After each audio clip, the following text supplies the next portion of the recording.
இன்றைக்கி என்ன பார்க்க போகிறோம்னு பார்த்தீங்கன்னா ப்ரீவியஸ் இயர் கொஸ்டினில் ஒரு 10 கொஸ்டின் பார்த்துட்டு புக் ப்ரூஃபோட பார்க்க போகிறோம். நம்ம ஆல்ரெடி நிறைய புக் ப்ரூஃப் வீடியோஸ் பார்த்துருக்கோம். நீங்கள் பார்த்துருக்கவங்களுக்கு தெரியும். பார்க்காதவங்க போய் பாருங்கள். சப்ஸ்கிரைப் பண்ணாதவங்க சப்ஸ்கிரைப் பண்ணிட்டு பாருங்கள். ஏன்னா நிறைய பேர் சப்ஸ்கிரைப் பண்ணாமல் தான் பார்க்குறீங்க. அதனால நான் சொல்கிறேன்.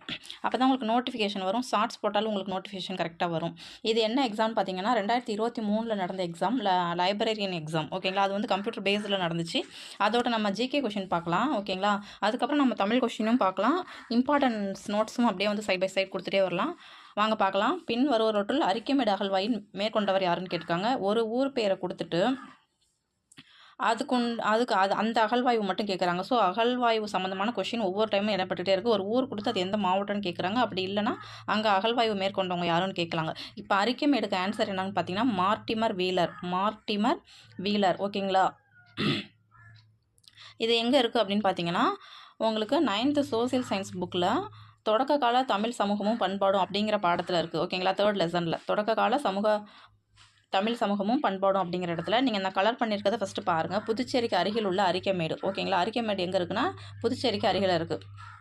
புதுசாக ஒரு மேடு ஏற்பட்டிருக்கு அப்படின்னு ஞாபகத்து வச்சுக்கோங்க. இல்லைனா சேரி அரி அப்படின்னு ஞாபகத்து வச்சுக்கோங்க. புதுச்சேரி இங்கே அரி, இல்லைனா புதுசாக ஒரு மேடு.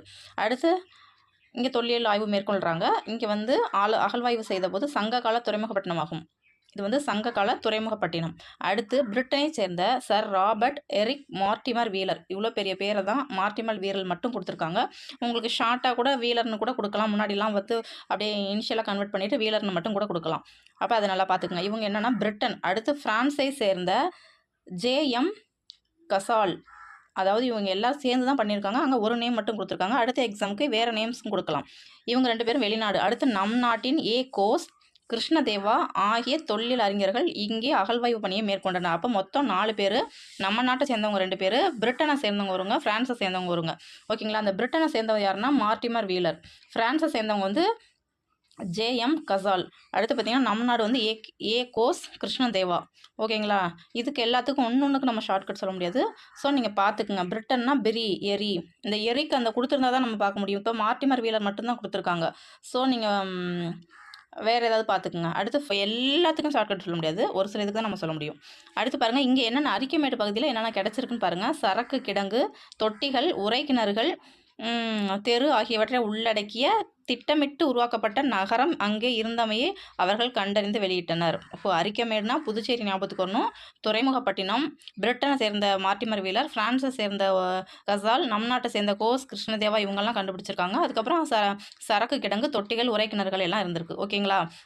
இப்போ நம்ம என்ன பார்க்குறோன்னு பார்த்தீங்கன்னா அடுத்து இதில் நம்ம மற்ற ஆப்ஷனில் இருக்கவங்கள பார்க்க போகிறோம். K Rajan, SR Rao, Alexander Rio இவங்கெல்லாம் வந்து பார்த்திங்கன்னா வேறு எந்த பகுதியில் ஆய்வு செஞ்சுருக்காங்கிறது தெரிஞ்சுக்கிட்டோம் அப்படின்னா இந்த மற்ற ஆப்ஷன்ஸ் எல்லாம் வச்சு படிக்கும்போது உங்களுக்கு அடுத்த எக்ஸாமுக்கு யூஸ்ஃபுல்லாக இருக்கும். கே ராஜன் எதுக்கு அப்படின்னு பார்த்தீங்கன்னா கொடுமணல், பொருந்தல் அந்த பகுதி ஆய்வு செஞ்சவங்க. என்னென்ன பகுதி அப்படின்னு பார்த்தீங்கன்னா கொடுமணல். ஓகேங்களா? கொடுமணல். அடுத்து பார்த்தீங்கன்னா பொருந்தல். ஓகேங்களா? இது பார்த்துக்குங்க, பொருந்தல். அடுத்து பார்த்தீங்கன்னா எஸ்ஆர் ராவ் பார்த்தீங்கன்னா லோத்தல். அதுக்கு வந்து ப்ரூஃப் இருக்குது, நான் காமிக்கிறேன். அலெக்சாண்டர் ரியோ வந்து இவர் வந்து எந்த நாட்டை சேர்ந்தவனா பிரிட்டிஷ். இவர் வந்து ஆதிச்சநல்லூர். அலெக்சாண்டர் வந்து ஆதிச்சநல்லூர். எஸ்ஆர் ராவ் வந்து லோத்தல். கே ராஜன் வந்து கொடுமணல், பொருந்தல். ஓகேங்களா? என்னடா ப்ரீஃபாக போகுதேன்னு பார்க்காதீங்க. உங்களுக்கு ரொம்ப யூஸ்ஃபுல்லாக இருக்கும். ஸ்கிப் பண்ணாமல் பாருங்கள். அடுத்து பாருங்கள், இப்போ நம்ம லோத்தல்னு சொன்னது வந்து எஸ்ஆர் ராவ். இங்கே கொடுத்துருக்காங்க பாருங்கள். குஜராத்தில் உள்ள அகமதாபாத் மாவட்டத்தில் அகழ்வாய்வின் போது எஸ்ஆர் ராவ் என்பவரால் கண்டுபிடிக்கப்பட்ட இடம் தான் லோத்தல். ஓகேங்களா? குஜராத், அகமதாபாத், ராவ் லோத்தல். இவ்விடமானது சிந்து சமவெளி நாகரிக காலத்தில் இருந்த துறைமுகம் ஆகும். இது உலகில் மனிதனால் உருவாக்கப்பட்ட முதல் செயற்கை துறைமுகம். அப்போ உலகில் மனிதனால் உருவாக்கப்பட்ட முதல் செயற்கை துறைமுகம் எதுன்னு கேட்பாங்க. ரொம்ப இம்பார்ட்டன்ட். என்னன்னு பார்த்தீங்கன்னா லோத்தல். எகிப்து, மெசோடோமியா உள்ளிட்ட நாடுகளுடன் வணிகம் நடைபெற்று வந்ததுவானது வந்து இங்கே கிடைச்சிருக்கு. இத்துறைமுகம் மூலமாக எகிப்து, மெசோடோமியா வந்து வாணிகம் நடைபெற்றுங்கிறத சொல்கிறேன். இந்த கொஷின் வந்து ரிப்பீட்டடாக கேட்குற கொஷின் தான். 1875 ஆரிய சமாஜத்தை நிறுவியவர் யார் அப்படின்னு கேட்டால் ஆன்சர் என்னென்னு பார்த்தீங்கன்னா தயானந்த சரஸ்வதி. இது வந்து 10th புக்கில் இருக்குது. இதில் இருக்க மற்ற ஆசிரியர்களுமே மற்ற ஆப்ஷனுமே முக்கியம். ராஜாராம் மோகன் ராய், எம்ஜி ரானடே, ஈஸ்வர சந்திர வித்யாசாகர் இவங்கள பற்றியெல்லாம் தெரிஞ்சுக்கணும்.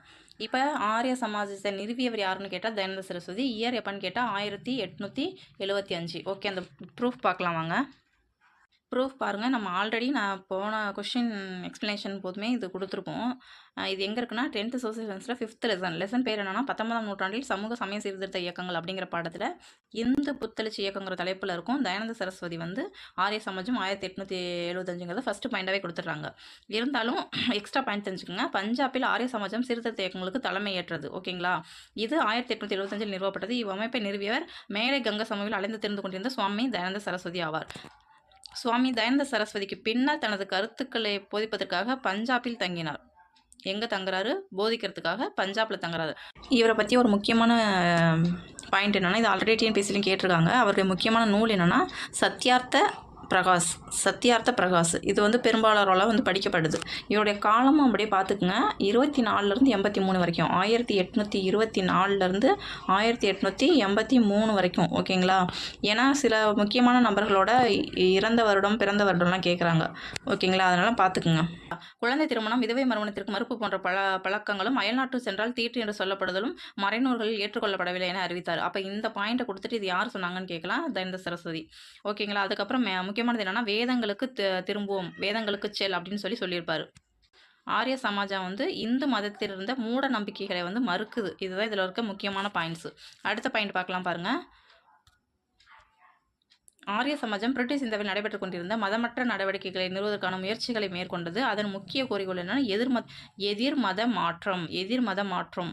ஏற்கனவே இஸ்லாமுக்கும் கிறிஸ்துவ மதத்திற்கும் மாறிய இந்துக்களை மீண்டும் இந்துக்களாக மாற்ற சுத்தி எனும் சுத்திகரிப்பு சடங்கை சமாஜம் வகுத்து கொடுத்தது. அப்போ சுத்தி இயக்கம்னு கேட்கலாம். யாரோட தொடர்புடையதுன்னு கேட்டால் தயானந்த சரஸ்வதி.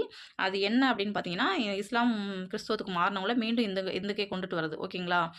அதுக்கப்புறம் பார்த்தீங்கன்னா அடுத்த பாயிண்ட் பாருங்கள். ஈஸ்வர சந்திர வித்யாசாகர் பற்றி சில பாயிண்ட் மட்டும் தெரிஞ்சுக்கலாம். இவர் யாருன்னு பார்த்தீங்கன்னா நவீன வங்காள உரைநடையின் முன்னோடி. இவர் வந்து யார் அப்படின்னு பார்த்தீங்கன்னா நவீன வங்காள உரைநடையின் முன்னோடி ஆவார். ஓகேங்களா? இவர் என்ன சொல்கிறாருன்னு பார்த்தீங்கன்னா, இப்போ ராஜாராம் மோகன் ராய் இவங்களாம் என்ன பண்ணுறாங்க அப்படின்னா, அவங்களும் மற்றவங்களும் சமூகத்தை திருத்துவதற்கு மேலைநாட்டு பகுத்தறிவு சிந்தனைகளை வந்து சொல்கிறாங்க. ஆனால் வித்யாசாகர் என்ன சொல்கிறாருன்னா, மறைநூல்களில் இருக்கிறத வந்து சொல்கிறாரு. இந்து மறைநூட்களை முற்போக்கானவின்னு சொல்லி அதில் என்ன கருத்துக்கள் கொடுத்துருக்கோ அதை சொல்கிறாரு. ஆனால் அதுலேயும் பார்த்தீங்கன்னா விதவைகளை எரிப்பது, விதவை மறுமணத்தை தடை செய்வது ஏற்றுக்கொள்ளப்படவில்லை என்பதற்கு மறைநூல்களிலிருந்து சான்றுகளை முன்வைக்கிறாரு. ஓகேங்களா? ஓகே, அடுத்த பாயிண்ட் பார்க்கலாம். இப்போ இந்த ஈஸ்வர் சந்தியா வித்யாசாகர் தலைமையேற்ற இயக்கத்தின் விளைவாய் 1856 மறுமண சீர்திருத்த சட்டம், அதாவது விதவை மறுமண சட்டம் வந்து இயற்றப்படுது. அப்போ விதவை மறுமண சட்டம் கேட்டால் 1856 யாரோட ஒரு தலைமையில் அப்படின்னு பார்த்தீங்கன்னா இந்த பண்டித ஈஸ்வர் சந்திர வித்யாசாகர். ஓகேங்களா? நான் முக்கியமான பாயிண்ட் மட்டும்தான் கொடுக்குறேன். அடுத்து பாருங்கள், பிரம்ம சமாஜம். இப்போ நம்ம ஆப்ஷனில் இருந்ததை பார்த்துக்கிட்டு இருக்கோம். பிரம்ம சமாஜத்துக்கு இணையாக பம்பாயில் 1867 நிறுவப்பட்ட அமைப்பே வந்து பிரார்த்தனை சமாஜம். இதை நிறுவியவர் யாருன்னா ஆத்மாராம் பாண்டுரங். இவர் அதாவது அந்த பிரார்த்தனை சமாஜத்தை நிறுவனது அவர். ஆனால் அந்த சமாஜத்தின் 2 முக்கிய மேன்மைமிக்க உறுப்பினர்கள் யாருன்னா அந்த எம்ஜி ராணடே வராங்க. ஆர்சி பண்டர்கர், எம்ஜி ராணடே, அதாவது நீதிபதி மகாதேவ் கோவிந்த ராணடே. இவரை பற்றி முக்கியமான பாயிண்ட் என்ன அப்படின்னு பார்த்தீங்கன்னா 3 இயக்கம் இருக்குது. விதவை மறுமண சங்கம், பூனே சர்வஜனிக் சபா, தக்கான கல்விக் கழகம். இது ஆல்ரெடி கொஷினில் அப்படியே கேட்டிருந்தாங்க. இந்த 3 பாயிண்ட்டையும் கொடுத்துட்டு, ஸோ அதனால தான் நான் கலர் பண்ணியிருக்கேன். அப்படியே பார்த்துக்குங்க. 1861 பார்த்தீங்கன்னா விதவை மறுமண சங்கம். அடுத்து 70 பார்த்தீங்கன்னா பூனே சர்வஜனிக் சபா. அடுத்து தக்கான கல்விக் கழகம் பார்த்தீங்கன்னா 84 பார்த்துக்குங்க. அடுத்து பார்த்தீங்கன்னா ராஜாராம் மோகன் ராய் பற்றி கொடுத்துருந்ததுனால அதில் ஒரு பாயிண்ட் பார்த்துடலாம். 1829 தலைமை ஆளுநர் வில்லியம் பெண்டிங் சதி என்னும் உடன்கடை ஏறும் பழக்கத்தை ஒழித்து சட்டம் இயற்றியதில் முக்கிய பங்கு யாருக்கு உண்டுனா ராஜாராம் மோகன் ராய்க்கு உண்டு. எப்பன்னு பார்த்தீங்கன்னா 29. இதில் சில பேருக்கு டவுட் இருக்கும் 8ஆ 9ஆன்னு. அந்த சதி ஒழிக்கப்பட்ட ஆண்டு வந்து 29. ஆனால் ராஜாராம் மோகன் ராய் வந்து பிரம்ம சமாஜத்தை நிறுவியது வந்து 1828 ஆகஸ்ட் 20. இப்போ வந்து டஃப் கொடுக்கணுங்கிறதுக்காக டேட்டோட கேட்குறாங்க. ஸோ ஆகஸ்ட் 20 நல்லா தெரிஞ்சுக்கோங்க. ஆகஸ்ட் 20 எங்கன்னு பார்த்தீங்கன்னா கல்கத்தாவில் ஒரு கோயிலை நிறுவினார். இந்த சமாஜத்தை நிறுவும் போதே இந்த கோயிலை நிறுவுறாரு. ஓகேங்களா? அடுத்த கொஸ்டின், 3வது கொஸ்டின். சங்க புலவர்களையும் இலக்கங்களையும் ஆதரித்தவர்கள் யாருன்னு கேட்டிருக்காங்க. சோழர்கள், பல்லவர்கள், பாண்டியர்கள், சேரர்கள். நமக்கே தெரியும் சங்க புலவர்கள்னாவே பாண்டியர்கள்னா. இது எங்கே இருக்குன்னு பார்த்தீங்கன்னா உங்களுக்கு அந்த 9th பார்த்தீங்கன்னா அந்த 3rd லெசன் ரொம்ப இம்பார்ட்டன்ட். என்னென்னா தொடக்க கால தமிழ் சமூகமும் பண்பாடும். அதில் பார்த்தீங்கன்னா பாண்டியர்கள் குறித்து அசோகரது கல்வெட்டில் குறிப்புகள் உள்ளது அப்படின்னு சொல்லி கொடுத்துருக்காங்க. அப்போ பாண்டியர்கள் குறித்து எந்த கல்வெட்டில் குறிப்பு இருக்குன்னு சொல்லி நிறைய கல்வெட்டு நேம் கொடுத்துருந்தாங்கன்னா அசோகர் கல்வெட்டு. அடுத்து மதுரையை தலைநகராக கொண்டு தென் தமிழகத்தை ஆண்டவர்கள் தான் பாண்டியர்கள். தமிழ் சங்கங்களை நிறுவி ஆதரவு அளித்தவர்கள் என்று தமிழ் இலக்கியங்கள் பாண்டிய அரசர்களை போற்றுகின்றன. ஓகேங்களா, சங்கங்களை நிறுவி ஆதரவு அளிக்கிறாங்க. அடுத்து பார்த்தீங்கன்னா இம்பார்ட்டன்ட் பாயிண்ட்ஸுங்கிறதுனால நான் எக்ஸ்ட்ராவும் சொல்லிட்டு இருக்கேன். ஸோ வீடியோ கொஞ்சம் லென்த்தாகும், ஸோ ஸ்கிப் பண்ணாமல் பாருங்கள். மாங்குளத்தில் கண்டறியப்பட்ட தமிழ் பிராமி கல்வெட்டுகள் பாண்டிய நெடுஞ்செழியனை குறிப்பிடுகிறது. இப்போ கண்டிப்பாக கேட்கலாம், ஒரு கொஸ்டின் எடுக்கிறாங்கன்னா அந்த லெசன்லேருந்து எடுக்க போகிறாங்கன்னா அவங்க கண்ணுக்கு எது இம்பார்ட்டன்ட் தெரியுதோ அதை கேட்பாங்க. அப்போ மாங்குளத்தில் கண்டறியப்பட்ட தமிழ் பிராமி கல்வெட்டுகள் யாரோடது அப்படின்னு பார்த்தீங்கன்னா பாண்டிய நெடுஞ்செழியனோடது. அப்படி இல்லைன்னா இப்படி கூட கேட்கலாம், தமிழ் பிராமி கல்வெட்டுகள் பாண்டிய நெடுஞ்செழியனை பற்றி குறிப்பிடுகிறது, அது எந்த பகுதியை சேர்ந்ததுன்னு கேட்கலாம், மாங்குளம்.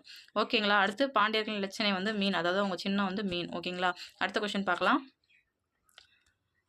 இந்த சுதேசி கப்பல் நிறுவனத்தை வ.உ. சிதம்பரம் நிறுவிய ஆண்டு கேட்டிருக்காங்க. 1906. ஓகேங்களா. 1906 தான் அவர் வந்து நிறுவுவார். சரி, அதுக்கு அந்த நோட்ஸும் பார்த்துடலாம்.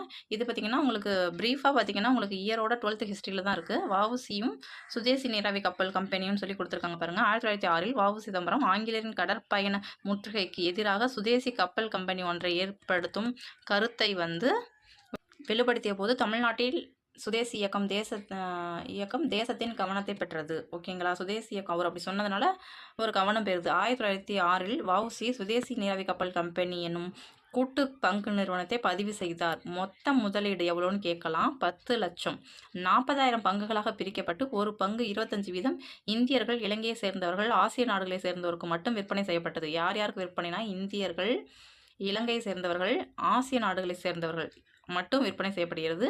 10 லட்சம், 40,000 பங்குகள், ஒரு பங்கு 25. அடுத்து பார்த்தீங்கன்னா V.O.C. SS. Kalia, SS. Lao எனும் 2 நீர்மூழ்கி கப்பல்களே வாங்கினார். இதில் இருக்க ஒவ்வொரு பாயிண்ட்டுமே முக்கியம், ஸோ பார்த்துக்குங்க. அடுத்து பாருங்கள், பெரியார் ஈவேரா ராமசாமி நீதி கட்சியின் தலைவராக தேர்ந்தெடுக்கப்பட்ட ஆண்டு என்னன்னு கேட்டிருக்காங்க. இங்கே பாருங்கள், உங்களுக்கு கொஸ்டின் பின்னாடி கொடுத்துருக்காங்க எப்போ எக்ஸாம் டேட்டுன்னு சொல்லிட்டு. 13/5/2023 நடந்த கொஸ்டின். இது 2023 கொஸ்டின். 2024 கொஸ்டின் போட சொல்லியிருந்தீங்க, நான் கண்டிப்பாக போடுறேன். ஒரு சில கொஸ்டினுக்கு வந்து புக் ப்ரூஃப் வந்து ரெடி பண்ணுறது கஷ்டமாக இருந்ததுனால தான் நான் வீடியோ போடல. இடையில என் பையனுக்கும் கொஞ்சம் உடம்பு சரியில்லை, அதனால நான் வீடியோ போட முடியல. வீடியோ போடாததுக்கு நான் ரொம்ப வருத்தம் தெரிவித்துக்கொள்கிறேன். சாரி. என் வீடியோக்காக வெயிட் பண்ணதுக்கு ரொம்ப தேங்க்ஸ்.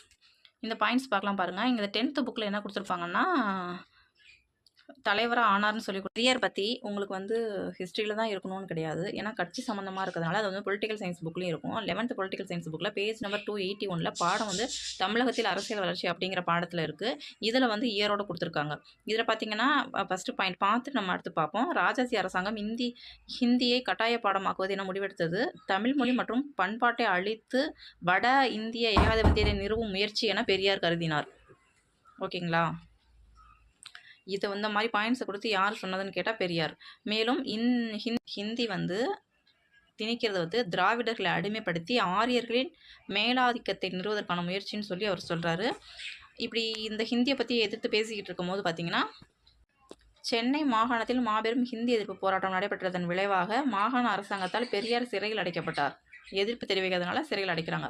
15 ஆண்டுகளில் 15 வருஷத்தில் 23 முறை சிறை சென்றிருக்கார். 23 முறை சிறை சென்றதால் சிறை பறவைன்னு சொல்கிறாங்க. ஸோ இது இம்பார்ட்டண்டான பாயிண்ட்டு. சிறை பறவை என்று அழைக்கப்படுபவர் யாருன்னு கேட்டால் பெரியார். சிறை பறவை என்று பெரியார் அழைக்கப்படுகிறார். அவர் எத்தனை முறை சிறை சென்றார்னு கேட்டால் 23 முறை. எத்தனை ஆண்டுகளில்? 15 ஆண்டுகளில். ஓகேங்களா. அடுத்து பாருங்கள், அதுக்கு அடுத்து எல்லோவில் இருக்க பாயிண்ட் தான் இப்போ நமக்கு கொஸ்டினுக்கான பாயிண்ட். 1938ஆம் ஆண்டு ஹிந்தி எதிர்ப்பு போராட்டத்திற்காக சிறையில் அடைக்கப்பட்ட போது அவர் நீதி கட்சியின் தலைவராக தேர்ந்தெடுக்கப்பட்டார். எப்போ? 1938 வந்து ஹிந்தி எதிர்ப்பு போராட்டத்துக்காக சிறைக்கு போகிறாரு. அப்படி இருக்கும்போது தான் நீதி கட்சி தலைவராக தேர்ந்தெடுக்கப்படுறாரு. ஓகேங்களா. இது வந்து உங்களுக்கு 10th புக்கில் கொடுத்துருப்பாங்க, பட் இயர் கொடுத்துருக்க மாட்டாங்க. அதனால தான் நான் 11th புக்கில் இருந்து இந்த நோட்ஸ் இந்த உங்களுக்கு புக் ப்ரூஃப் எடுத்திருக்கேன். ஓகேங்களா. நீங்கள் சப்ஸ்கிரைப் பண்ணவங்களா இருந்தீங்கன்னா பெல் பட்டனை கிளிக் பண்ணி ஆள்னு கொடுங்க. அப்போ தான் உங்களுக்கு நோட்டிஃபிகேஷன் வரும். ஏன்னா சில வீடியோஸ் போடும்போது வந்து ரொம்ப நிறைய பேர் பார்க்காம இருக்கீங்க. அதுக்கு ரீசன் என்னென்னா சப்ஸ்கிரைப் பண்ணாமல் இருக்கிறது, இல்லைனா ஆள்னு கொடுக்காமல் இருக்கிறது தான் ரீசன். ஓகேங்களா. அடுத்த கொஸ்டின் பார்க்கலாம். கீழ்கண்டவற்றில் எந்த நாடகம் பேரறிஞர் அண்ணாவால் எழுதப்பட்டது? நீதிதேவன் மயக்கம், கடல், சாணக்கியன், தெனாலிராமன். இந்த 3 பற்றி எந்த ஒரு ஐடியாவும் இல்லை. இந்த 3 நோட்கள் பற்றி உங்களுக்கு ஏதாவது விஷயம் தெரிஞ்சிச்சுன்னா கமெண்ட் பண்ணுங்கள். அண்ணாவால் எழுதப்பட்டது என்னன்னா நீதி தேவன் மயக்கம். இதுவுமே எனக்கான ப்ரூஃப் வந்து பார்த்தீங்கன்னா, ஸ்கூல் புக்ஸில் எந்த இடத்துல இருக்குன்னு எனக்கு சரியாக தெரியலை. அதனால் நான் வந்து தமிழுக்குன்னு சொல்லி பார்த்தீங்கன்னா, அந்த டிஎன்பிஎஸ்சியில் படிக்கிறவங்கலாம் ஃபஸ்ட்டு ஸ்டார்டிங்கில் பார்த்தீங்கன்னா, தேவிரான்னு ஒரு புக் வச்சுருப்பாங்க. தேவிராங்கிறது வந்து தமிழ் இலக்கியம்னு சொல்லி அதிலே வந்து தமிழ் புலவர்களை பற்றி, ஆசிரியர்களை பற்றி, நாடகம், கவிதை எல்லா டீட்டெயில்ஸ் இருக்கும். அதில் வந்து பேரறிஞர் அண்ணா பற்றியான நோட்கள் இருக்குது. அந்த நோட்ஸை நம்ம பார்க்கலாம் இப்போ. அண்ணாவோட நோட்கள் பார்க்கலாம் வாங்க. நாடக நோட்கள் பாருங்கள். சந்திரோதயம், ஓர் இரவு, வேலைக்காரி. இப்போ அண்ணாவோட முதல் நாடகம் எதுன்னு கொஷினில் கேட்கலாம். சந்திரோதயம், இது வந்து ஒரு பிரச்சார நாடகம். அடுத்து பார்த்தீங்கன்னா ஓர் இரவு அப்படிங்கிறது ஒரே இரவில் நடந்தவற்றை கூறும் நாடகம். ஒரு இரவில் என்ன நடந்துச்சோ அதை கூறுறது. வேலைக்காரிங்கும் போது நமக்கு தெரியுது அந்த ஏற்றத்தாழ்வை நீக்க ஒரு முயலும் ஒரு நாடகம் அப்படின்னு சொல்லிட்டு. இது எப்படி ஞாபகத்தை வச்சுக்கலாம்னு பார்த்தீங்கன்னா, ஒரு வேலைக்காரி ஒரு இரவில் சந்திரனை அண்ணாந்து பார்க்குறா. வேலைக்காரி ஒரு இரவில் சந்திரனை அண்ணாந்து பார்க்குறா. வேலைக்காரி ஓர் இரவு சந்திரோதயம், அண்ணாந்துங்கிறது அண்ணா. அப்படி பார்க்கும்போது ஒரு நீதி மாதிரி தெரியுது. ஒரு அந்த சந்திரன் அண்ணாந்து பார்க்கும்போது ஒரு நீதி தேவதை மாதிரி தோன்றுது. அப்போ அவளுக்கு மயக்கம் வந்துடுது.